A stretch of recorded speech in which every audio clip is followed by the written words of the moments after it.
왜 하냐면 오늘 제가 본당에서 미사를 못했어요. 그래가지고 혹시라도 우리 교우들한테 들려줄 말씀이 있나 해서 그냥 켜놓고서 해볼까 지금 생각이 들어서 하고 있습니다. 그 오늘 저기 복음도 그렇잖아요. 그 골방에 들어가서 기도하라고 예수님이 그러잖아요. 그죠? 그리고 자선도 뭐 드러내지 말고 단식도 티내지 말고 해라.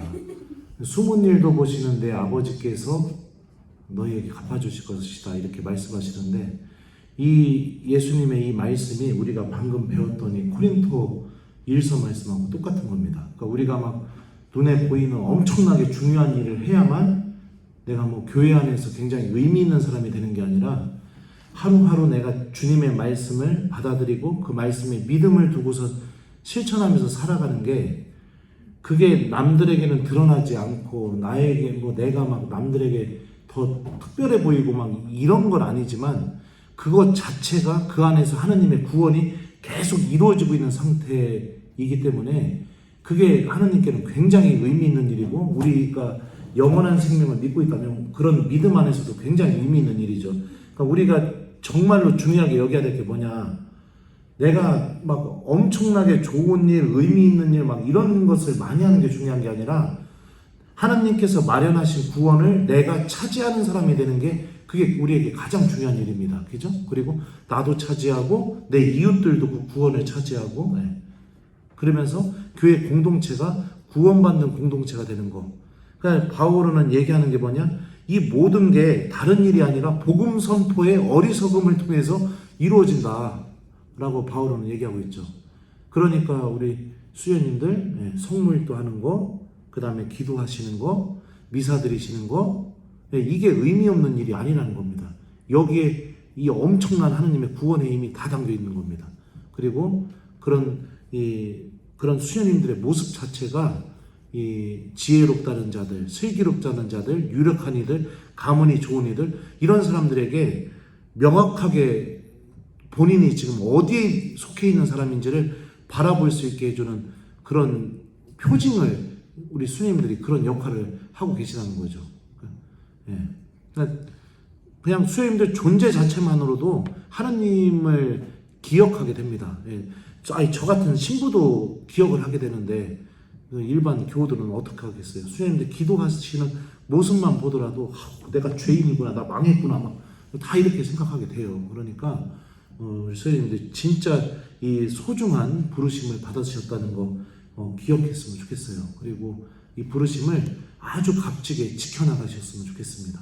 그래서 눈에 보이는 것들, 막 세상적인 것들, 그런 거에 너무 목매지 마시고, 그래요.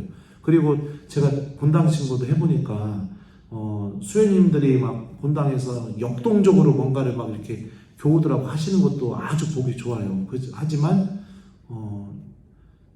가장 이 호소력 있는 수녀님들의 모습은 뭐냐, 그냥 수녀님들이 수도원에서 그렇게 하시는 것처럼 본당 안에서 이렇게 기도하는 모습, 그 모습 자체가 사제에게도 굉장히 그 자기 자신을 성찰하게 만드는 그런 영향력을 끼치고요. 그리고 세속에서 살던 교우들도 그냥 수녀님들이 성전에서 그 기도하는 모습을 보면서 그냥 그 사람들의 마음을 다른 어떤 것보다도 굉장히 효과적으로 하나님께로 돌아서게 하는 그런 힘을 드러내게 됩니다. 저는 그거를 몇 번이나 느꼈었어요. 그러니까 제가 막 일에 바빠가지고서 정신없이 살다가 저도 이제 기도하러 성당 딱 들어갔는데, 본당 수녀님들이 두 분이서 이렇게 성체 앞에 앉으셔서 이렇게 기도하는 그 모습을 볼 때, 나도 저렇게 살아야 되는데 내가 지금 중요한 걸 놓치고 있구나, 막 이렇게 느껴져요. 그러니까 뭔가 막 엄청난 일, 많은 일, 막 이거는 중요하지 않습니다. 하나님이 정말로 엄청나게 많은 일을 하시기를 원하시면은 내가 기도만 하고 있어도 그런 나를 통해서 일을 일으키십니다. 근데 내가 막 주도적으로 뭘 하려고 하고 내가 막 역동적으로 막 하려고 하고 그게 막히게 되면 막 안에서부터 막 화가 나서 죽어버릴 것 같고 막 이렇게 되는 거는 90%는요 대부분 악의 유혹입니다. 악의 유혹. 저도 마찬가지예요. 제가 사제로 살면서 막 유혹이 많아요. 막 뭐 예를 들면은 막 뭡니까, 구독자들 불러서 뭐 뭔가를 막 해보고 싶은 그런 마음도 들고 막 이런 것도 있지만 그게 본질이 아니에요. 그러니까 우리는 복음 선포의 어리석음을 통해서 살아가는 사람들입니다. 거기에 힘이 있다고 믿고 있는 사람들이고 거기에 하느님의 구원이 있다고 믿고 있는 사람들이에요. 그렇기 때문에 이 예수님도 골방에 들어가서 기도해라. 이 의미가 뭐냐면요. 다른 사람들 막 의식하고 막 내가 기도 열심히 한다고 인정받고 그리고 막 드러나고 그런 삶에는 하느님을 바라볼 수 있는 영적인 그 능력이 그렇게 작동하기가 어렵기 때문입니다.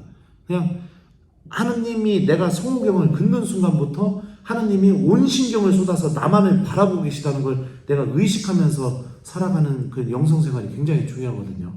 그러니까 저도 성체조배 할 때 그 교우들 막 이렇게 옆에 같이 있으면 어떨 때는 막 성체조배 안 될 때도 있어요. 그러면 저도 사람이다 보니까 성체조배다가 막 이러고 있다가 막 이렇게 한 번은 막 장개틀에 머리 박을 뻔한 적도 있어요. 근데 이런 모습을 교우들한테 보여주면 그 순간부터는 막 제 성체조배 시간에 그 성체조배가 하느님을 지향하는 게 아니라 교우들을 막 지향하는 그런 성체조배가 되죠. 그래서 저는 주로 성체조배에 어찌 하냐면 우리 원성동 성당은 참 좋은 게 뭐냐면 이제 수현님도 안 계시고 수현님 안 계신 건 좋은 건 아니에요. 난 우리 수현님도 있었으면 좋겠는데 그 저녁미사 끝나고 나면 이제 성전에 저밖에 없어요. 그러면 저는 보통 이제 다음날 강론하고 그 오늘의 말씀이라는 앱에다가 복음 해설도 저녁 때 이제 막 쓰거든요. 이제 교우들 다 가고 나면 쓰다가 이제 막히게 되면 그냥 혼자 막 성전 올라가요. 올라가서 30분이고 40분이고 앉아서 예수님 나 무슨 얘기 해야 됩니까? 나 모르겠습니다, 예수님. 그러니까 성경을 공부한 저도요 모를 때가 있어요. 그러니까 성서학적으로는 다 풀어줄 수는 있는데 이게 복음 선포가 되게 하기 위한 그 방법을 모를 때가 있어요. 그럴 때는 저도 그냥 그 캄캄한 성당에서 혼자 앉아가지고 예수님 나 뭔 얘기해야 돼요. 그러고 앉아있다가 또 내려오고 그 시간이 너무 좋은 거예요, 저한테는. 그 누구에게도 방해받지 않고 이렇게 예수님과 나만 이렇게 둘이 앉아있는 그 시간이 너무 좋고 아마도 그래서 제가 제 입으로 이런 얘기하면 좀 그렇지만 그래서 좀 더 강론이 더 호소력이 있고 교우들한테 더 들리지 않을까 그런 생각이 듭니다. 그러니까 우리 그 유혹들이에요. 막 내가 중요한 일을 해야 된다. 많은 일을 해야 된다. 그 다음에 주목받아야 된다. 이거는 유혹입니다. 하느님은 주로 그런 식으로 당신의 일을 하지 않으십니다. 철저하게 우리가 하느님을 찾는 모습으로 그 다음에 하느님 안에 머무는 모습으로 그런 모습으로 당신의 일을 하셔요. 그러니까 우리 수녀님들은 저는 뭐 유튜브 해가지고 막 교우들이 많이 알아보고 막 뭐 또 유명한 신부님이라고 해서 제 인생에 유명이라는 단어가 요즘 계속 붙어가지고 이게 무슨 일인가 지금 놀래 자빠지고 그러고 있는데 저보다도 더 효과적으로 더 영향력 있게 더 명확하게 하느님의 모습을 드러내고 계신 분들입니다. 우리 수녀님들은. 그러니까 수녀님들 여기서 지내면서 내가 여기서 이 건물 안에서 나가지도 못하고 속물도만 바치고 있는 게 이게 무슨 구원을 위한 일일까 막 이렇게 생각하지 마시고 저같이 막 세속에 쩌들다가 온 신부도 수녀님들 보면 나 망했다 막 나 더 잘 살아야겠다 막 이렇게 생각하는 것처럼 이 드러나진 않지만 이 수녀님들의 이 삶 전체가 지금 세상 안에서 구원이 어디에 있는지를 교우들에게 또 사제들에게 명확하게 보여주고 있는 그런 역할을 하고 계셔요. 그래서 이 모습을 잘 간직하셨으면 좋겠습니다. 자, 그러면은 우리 이제 하느님의 성전 부분을 이렇게 또 보도록 하죠.